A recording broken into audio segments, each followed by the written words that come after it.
of my crazy 4-boxness. Right now, I'm using, and I'm sorry, a 4-box is a term, an industry term that we use that is just 4 boxes on screen. So there's a little tidbit of information for you there as well.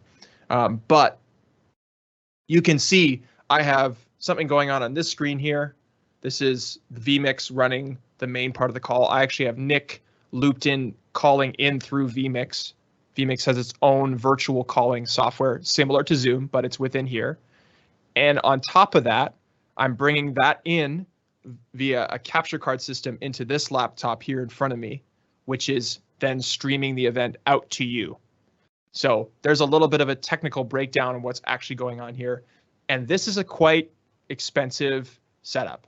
And I'm lucky to be, we'll fade back here. I'm lucky to be working at an IT company where we have access to this technology, and we find it really fun and exciting here to be using this technology. So we kind of buy all the fun toys. But if you're not fortunate enough to do that, Nick, I don't know what lower budget stuff you've worked on, or maybe you've consulted on to help people find out kind of what they should use. I know I've told people like Zoom webinar features great, and Teams, like I've really pushed those as options. And Nick, you do work in the higher budget realm of things, and you do work on the bigger budget projects, which is really exciting. But do you have any advice for people that are maybe just starting out, just trying to figure out between Zoom and Teams and WebEx what they can do?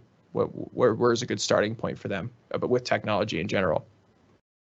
Definitely. And I think this is a really interesting point, especially in the context of the last year, because live has been something that's been fairly prevalent, but typically on social networks or for major events, something like an Apple or a Tesla product launch. Right. And what we saw over the past year is more accessibility for smaller companies, different brands, different providers.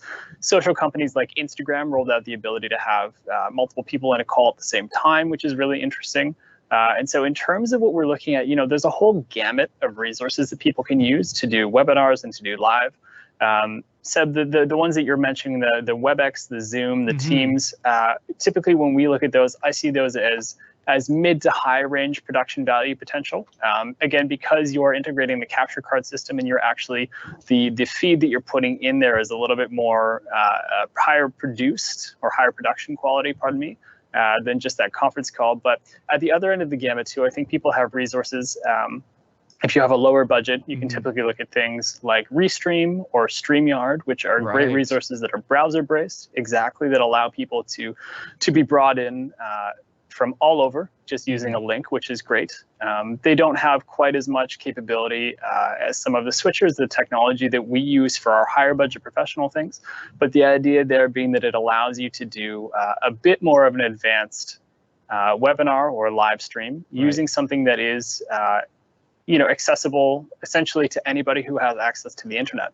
And then moving to the far side of the gamut as well, that's when you start to get into higher end production things, which is involving live switching.